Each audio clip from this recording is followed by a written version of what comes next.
Hello everyone and welcome to the season finale, test season 13, and we're at Brands Hatch in the top 24 superstars. See Skippy, we've not seen him in a while. He's in a GT86, we've got Alone in there, then Fotherus. Now this is where the times get really close, 128.7, 128.7 for Dayrone, 128.8 for myself, pretty pleased with that one. Another 128.8 there for Enzo, you got Spalding, another 28.8, very close. Now all of these times, so from Fotherus down, and we keep going with all these guys, would have been P2 in the American one that I looked. So I tuned into Almost Snow's stream.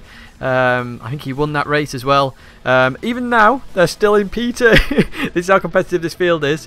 Still in P2, still in P2, until we get to this point, and then that's where P2 is in America. So that was crazy. Almost Snow would have been third, I think, in ours. So it'd be nice to get a global top 24 superstars. Imagine how close that would be. Obviously with the Asia Oceanic top 24, we've got the Europe and America. Oh, it'd be mega.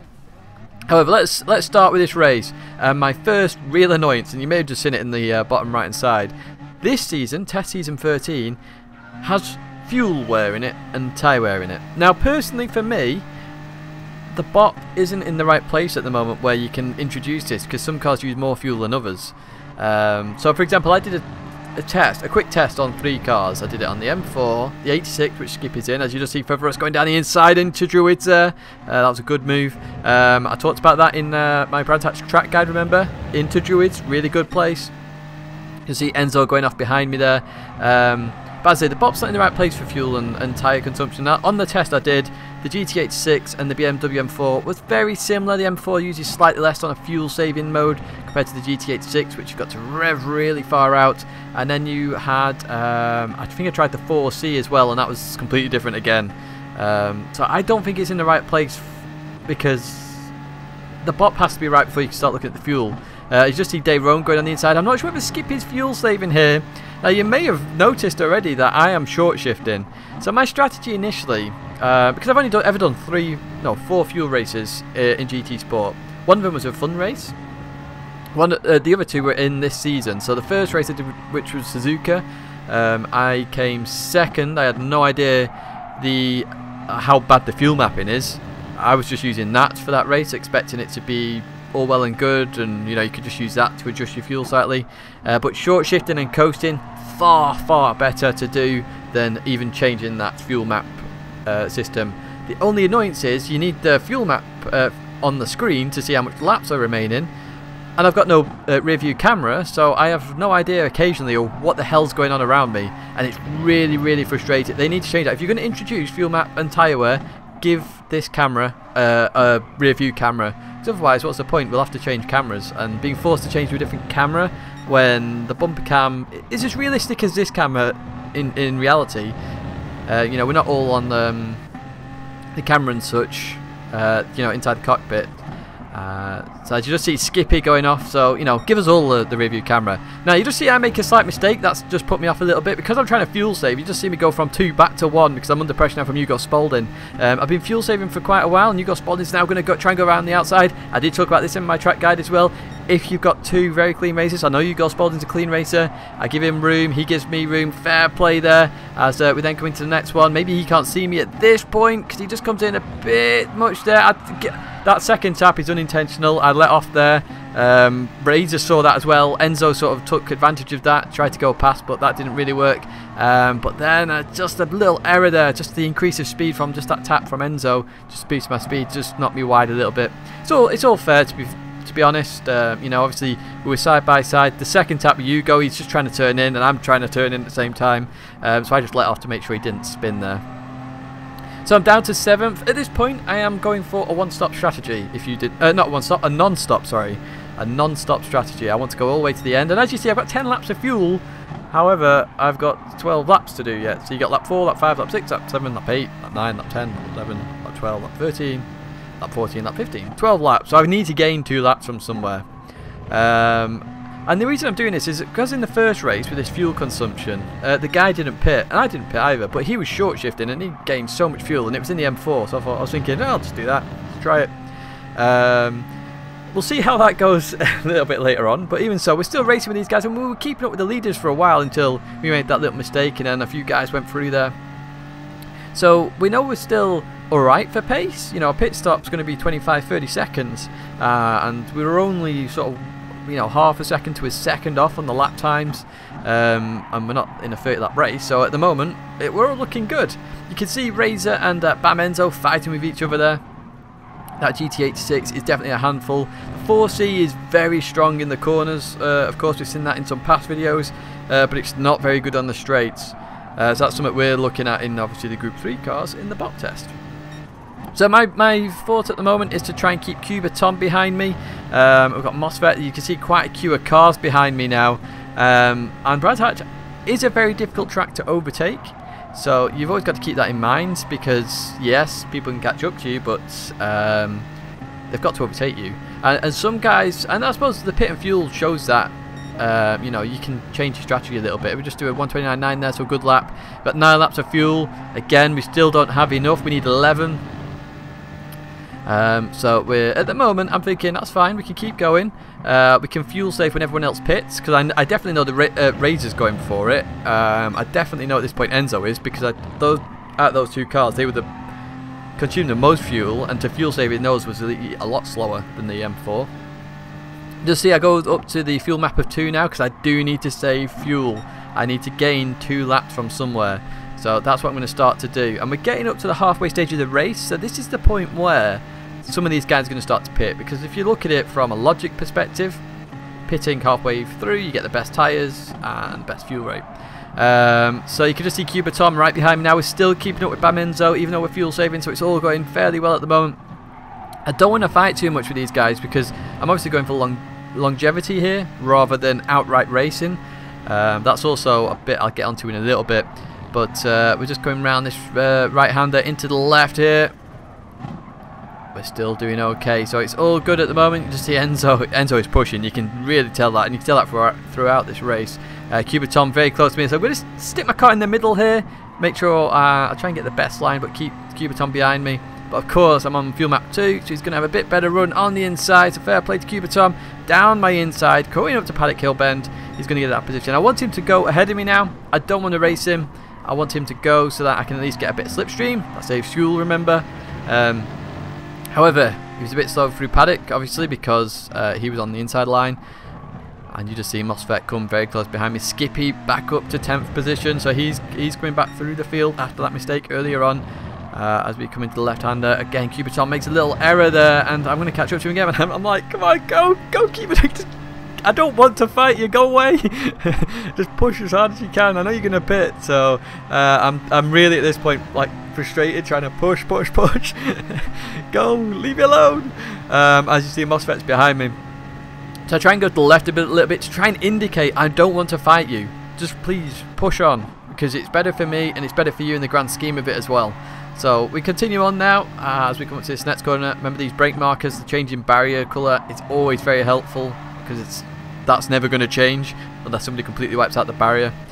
Fuel map, as you can see, it's still on 2 at the moment. We're actually gaining some laps now as well. So fuel is at 50%. And we're pretty much 50% through the race. So, you know, we are getting this fuel. We're nearly up to lap 14 in terms of fuel, the end of lap 14. We just need to gain 1 lap. As we come into the final corner here, we're initially taking a normal line, but Cuba Tom's going into the pits. MOSFET just slightly taps me there. I'm assuming MOSFET's trying to save a bit of fuel here as well, because he doesn't really go for it there. I couldn't really do much because Cuba Tom was obviously going for the pits. I had to back off a little bit. Just run slightly wide at Paddock Hill Bend. This is going to give MOSFET a good chance to attack. Coming up to Druids. He's going to try and go around the outside. It was very, very scary to try, but it's not going to happen. 180-degree corner. It's very unlikely. Let's come down to Graham Hill Bend now. Turn in. We just run a little bit wide there. We have to drop to 3rd gear to stop the understeer a little bit. MOSFET got a good run on me. I'm sort of thinking again, just go if you want to overtake me. So I give him room. So remember in the track guide I mentioned how, you know, as long as you've got 2 clean drivers there, that will give each other room. As we did there, MOSFET gave me room, I gave him room. Look how well it works. So you know that time with Azorian, that shows you how it doesn't work. That's a perfect example of how it does. So fair play to MOSFET. through. He goes into 5th position currently. Obviously with all the pit stops happening now, it's all a bit crazy. Nobody truly knows where they are, and we are about now 1.5 seconds off the pace now on a per lap basis, and we have got worn tyres as well, remember, so it is 1.5 seconds.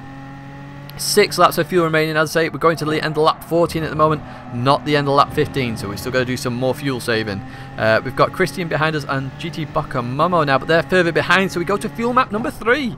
And this is what I'm beginning to dislike a little bit about this fuel saving malarkey and strategy and stuff, because everyone's doing different strategies now. The racing isn't outright pace. I imagine if this was just no fuel, no tyre wear, as you just see Dave Rowan come out of the pits there, look how close that is. And because I've got the fuel map and I can't bloody see where he is, how annoying is that? I've got the radar with the colours, but the minute he's like 10 metres further over, or 5 metres or whatever, I then can't see where he is. Really annoying. But as I say, if this was a like out and out pedal to the metal, take Murray Walker line there, start to finish race, I imagine this race would have been so intense with Fuveras, Dayron, Alonen, just the amount of people in there. And there's some people that stopped racing, I think, because of this fuel and tyre wear stuff. It's just not as fun. I mean, look at Formula 1 nowadays. You know, you've got to save your tyres. I'm really good on tyres anyway, to be fair. My driving style suits tyre wear. So, you know, me complaining about tyre wear, I really shouldn't, because I'm very good with tyre wear.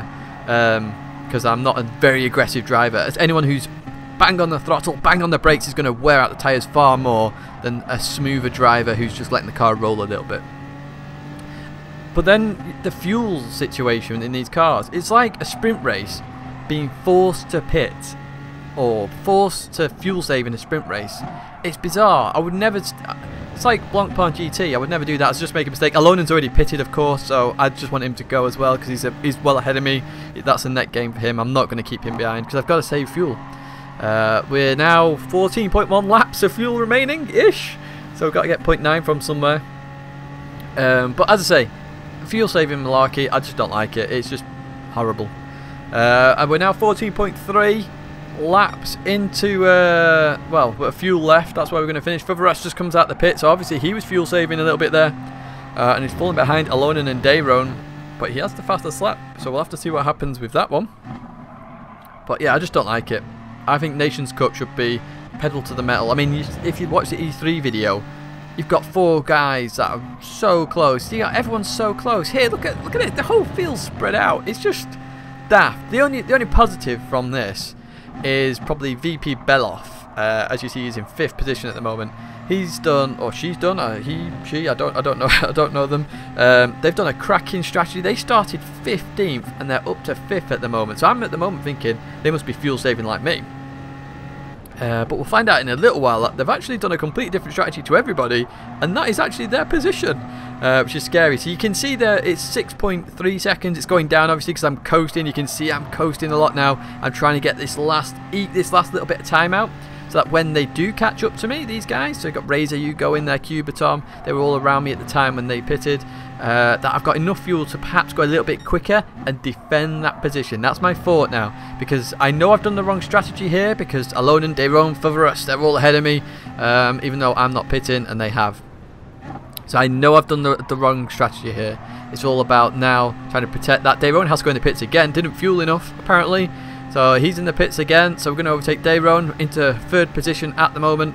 Can we defend this 3rd position? We advance to the next lap. You can see that gap's dropped another 1.5 seconds. So that's we're now starting lap number 13. We've got 2.8 laps of fuel remaining, so we've nearly done it. We just need 0.2 of fuel and we've done it. We can make it to the end of the race and then we can start judging this position. Beloff and Razor fighting there for that 4th position.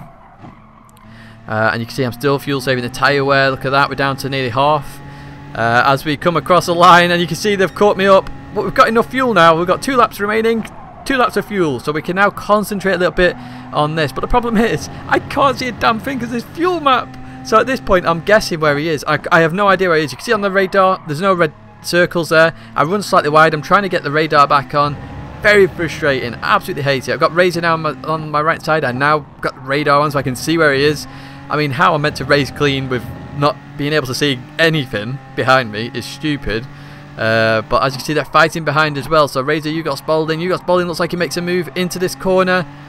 Slight tap there, but they give each other just enough room, and that's what I say, you know, two clean drivers can race there. It's awesome racing. Hugo Spalding, they're just going to overtake me like crazy now. So this is all damage reduction. So Hugo Spalding go through, Daron go through there, all giving me room, which is very kind, and Razor go through as well. We've seen that move done before when Colin Hero did it to me way back in Season 1 in the Manufacturers Cup. So we're down to 7th position. So my goal now is just to stay ahead of Cubiton, be the highest Brit guy, even with a wrong strategy, complete wrong strategy. We can still make this work and at least get 7th position. I did want to go for the Nations Cup victory because I had no esports race this week. I could actually practice this, but the Fuel and Tyre wear, yeah, don't like it. But I'm going to start complaining about that now. We've got this final lap.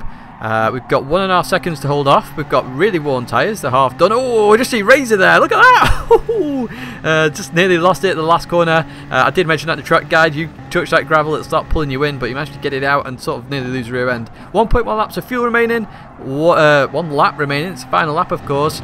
So we go to Power Map 2. And we're trying to keep Cubiton behind us now. We've got 0.8 seconds, 0.9 seconds. Must have made a mistake in Paddock Hill Bend there. Enzo just made a move on Christian, it looks like, into Druids as we come into Graham Hill Bend now. And to say we've done a one-stop strategy here, and we're not that far off from where we were before the mistake, obviously, earlier on in the race. I am happy with the sort of recovery drive of this, essentially. As you can see, with 0.8 laps of fuel, so I know I've got enough fuel at this point. I just need to keep ahead of Cubiton. 0.6 now the gap. He's got slipstream, remember. As we come up to the Hawthorns Bend here, right hand corner. We're just running a little bit wide there, a little bit of a mistake. Keep pushing on. 0.3 now. Oh, this is getting very close. Coming into this right hander, we do this very nicely. Through we go. No issues there. 0.4 the gap. You see, we gained a little bit there. And into this right-hander. We've just run a little bit wide. That's the problem with fuel saving. We managed to catch the car without it spinning out, but Cubiton managed to get that position. Really frustrating. I think we could have kept 7th position there without that mistake, but tyre wear so low, you know, gears and all that lot. We just didn't do it. You can see the crazy battle up front there. Favoras comes 2nd in the end. Beloff, a fair play to Beloff. That's the biggest shout out of the video for me. 15th to 3rd. And we do it with 0.1 lap spare. Non-stop. You know, that was recovery drive in the end. So 8th position, I'm not too bothered about with all that fuel saving and everything else I did. I hope you enjoyed that video. I'm hoping to get rid of this fuel wear soon because it is pretty boring. I'm having the most boring races ever in Nations Cup at the moment. But yeah, as I say, I hope you enjoyed that video. There's a video playlist there if you want to watch another top 24 superstars. There's some close ones in there. My logo's there if you want to subscribe. But that's it for now. Thanks very much for watching, and I'll see you in the next video.